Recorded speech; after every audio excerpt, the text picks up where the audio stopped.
Au nom du Père, du Fils, du Saint-Esprit. Amen. Seigneur Jésus, tu connais mon inconstance et mon infidélité.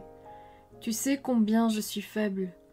Alors je demande en ton nom que notre Père céleste envoie son Esprit pour que quotidiennement je puisse entreprendre la lecture du catéchisme de l'Église catholique et que mon cœur s'ouvre à la tradition enseignée par ton Église, ma mère.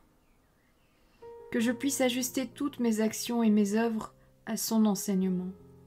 Mon Jésus, avec confiance j'abandonne la constance et la fidélité de toute la démarche entre tes mains. Que Saint Michel Archange et mon ange gardien protègent et défendent chaque moment quotidien consacré à cette lecture. Maintenant, avec toi et par ta voix, disons: Notre Père, qui es aux cieux, que ton nom soit sanctifié, que ton règne vienne, que ta volonté soit faite sur la terre comme au ciel. Donne-nous aujourd'hui notre pain de ce jour. Pardonne-nous nos offenses comme nous pardonnons aussi à ceux qui nous ont offensés. Et ne nous laisse pas entrer en tentation, mais délivre-nous du mal. Amen. Ensemble, mon Jésus d'amour, saluons notre sainte maman, la Vierge Marie. Entre ses mains, je remets mon cœur, mon âme, ma volonté et ma vie, afin que par ses soins règne en moi la volonté du Père, et qu'en ses mains mes œuvres soient gardées, transformées, en parfaite offrande rayonnante de la lumière de Dieu, pour sa gloire, le salut des âmes et la consolation des âmes du purgatoire. Je te salue Marie, comblée de grâce. Le Seigneur est avec toi, tu es bénie entre toutes les femmes, et Jésus, ton enfant, est béni. Sainte Marie, Mère de Dieu, prie pour nous, pauvres pécheurs, maintenant et à l'heure de notre mort. Amen. Je te salue Marie, comblée de grâce, le Seigneur est avec toi. Tu es bénie entre toutes les femmes, et Jésus, le fruit de tes entrailles, est béni. Sainte Marie, Mère de Dieu, prie pour nous, pauvres pécheurs, maintenant et à l'heure de notre mort. Amen. Je te salue Marie, comblée de grâce, le Seigneur est avec toi, tu es bénie entre toutes les femmes, et Jésus, le fruit de tes entrailles, est béni. Sainte Marie, Mère de Dieu, prie pour nous pauvres pécheurs, maintenant et à l'heure de notre mort. Amen. Ô Saint-Esprit, par l'intercession du cœur immaculé de la Sainte Vierge Marie, et par le cœur chaste de Saint Joseph, donne-moi un cœur doux, humble, pur, miséricordieux et charitable. Rends-moi docile à tes célestes inspirations, et prompte à y répondre. Que mon cœur enflammé de ton amour soit en toutes ses œuvres dans la volonté du Père, œuvrant ainsi sous ton joug léger et joyeux. Père céleste, je fais ces demandes par les mérites, les œuvres et les souffrances de Jésus-Christ, ton Fils bien-aimé. En mon nom, au nom des âmes de ma famille, au nom des âmes de mes proches, au nom des âmes qui se sont recommandées à mes prières, au nom des âmes constituant ta Sainte Église, le pape, les cardinaux, les évêques, les prêtres, les religieux et religieuses, les laïcs, au nom des âmes qui ne te connaissent pas, des âmes des païens, des âmes des hérétiques, des âmes des apostats et des âmes froides. En tout temps, dans les siècles des siècles. Amen. L'Église et les non-chrétiens. Numéro 839. Quant à ceux qui n'ont pas encore reçu l'Évangile, sous des formes diverses, eux aussi sont ordonnés au peuple de Dieu. Le rapport de l'Église avec le peuple juif. L'Église, peuple de Dieu, dans la Nouvelle Alliance, découvre, en scrutant son propre mystère, son lien avec le peuple juif, à qui Dieu a parlé en premier. À la différence des autres religions non chrétiennes, la foi juive est déjà réponse à la révélation de Dieu dans l'Ancienne Alliance. C'est au peuple juif qu'appartient l'adoption filiale, la gloire, les alliances, la législation, le culte, les promesses et les patriarches, lui de qui est né selon la chair, le Christ. Voir la lettre aux Romains, chapitre 9, versets 4 et 5. Car les dons et l'appel de Dieu sont sans repentance. Voir la lettre aux Romains, chapitre 11, verset 29. Numéro 840. Par ailleurs, lorsque l'on considère l'avenir, le peuple de Dieu de l'ancienne alliance et le nouveau peuple de Dieu tendent vers des buts analogues, l'attente de la venue ou du retour du Messie. Mais l'attente d'un côté du retour du Messie mort et ressuscité reconnu comme le Seigneur et Fils de Dieu, de l'autre de la venue du Messie dont les traits restent voilés à la fin des temps.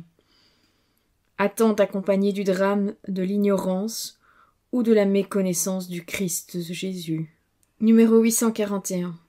Les relations de l'Église avec les musulmans. Le dessein de salut enveloppe également ceux qui reconnaissent le Créateur, en tout premier lieu les musulmans, qui, en déclarant qu'ils gardent la foi d'Abraham, adorent avec nous le Dieu unique, miséricordieux, juge des hommes au dernier jour. Numéro 842.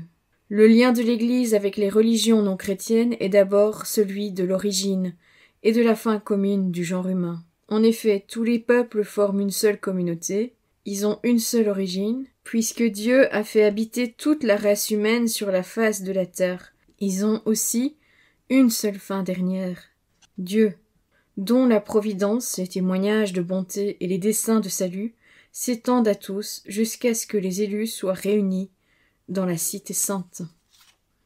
Numéro 843.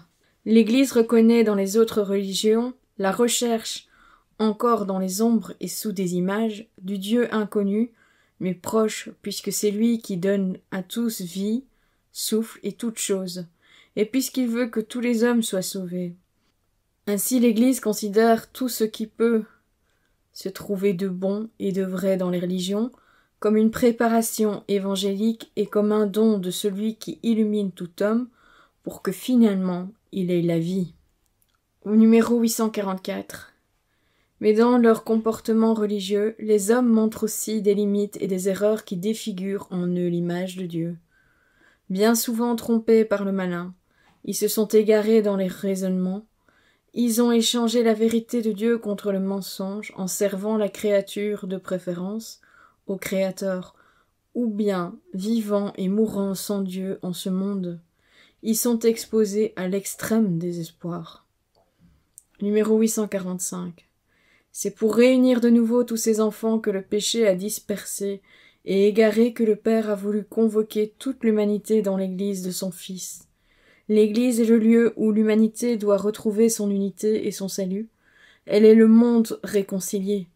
Elle est ce navire qui navigue bien en ce monde au souffle du Saint-Esprit, sous la pleine voile de la croix du Seigneur. Selon une autre image chère au Père de l'Église, elle est figurée par l'arche de Noé, qui seule sauve du déluge. Hors de l'Église, point de salut. Le numéro 846. Comment faut-il entendre cette affirmation souvent répétée par les pères de l'Église? Formulée de façon positive, elle signifie que tout salut vient du Christ tête par l'Église qui est son corps. Appuyé sur la Sainte Écriture et sur la tradition, le Concile enseigne que cette Église en marche sur la terre est nécessaire au salut. Seul, en effet, le Christ est médiateur et voie de salut. Or, il nous devient présent en son corps qui est l'Église. Et en nous enseignant expressément la nécessité de la foi et du baptême, c'est la nécessité de l'Église elle-même, dans laquelle les hommes entrent par la porte du baptême, qui nous a confirmés en même temps. C'est pourquoi ceux qui refuseraient soit d'entrer dans l'Église catholique, soit d'y persévérer, alors qu'ils la sauraient fondée de Dieu par Jésus-Christ comme nécessaire, ceux-là ne pourraient être sauvés. Numéro 847. Cette affirmation ne vise pas ceux qui, sans qu'il y ait de leur faute, ignorent le Christ et son Église. En effet, ceux qui, sans faute de leur part, ignorent l'évangile du Christ et son Église, mais cherchent pourtant Dieu d'un cœur sincère et s'efforcent, sous l'influence de sa grâce, d'agir de façon à accomplir sa volonté telle que leur conscience la leur révèle et la leur dicte, ceux-là peuvent arriver au salut éternel. Numéro 848. Bien que Dieu puisse par des voies connues de lui seul amener à la foi, sans laquelle il est impossible de plaire à Dieu, des hommes qui, sans faute de leur part, ignorent l'Évangile, l'Église a le devoir en même temps que le droit sacré d'évangéliser tous les hommes. Voilà, c'est tout pour aujourd'hui. Je vous souhaite à tous une bonne et sainte journée. Que le Seigneur nous bénisse tous et que votre ange gardien veille bien sur vous. Au nom du Père, du Fils, du Saint-Esprit. Amen.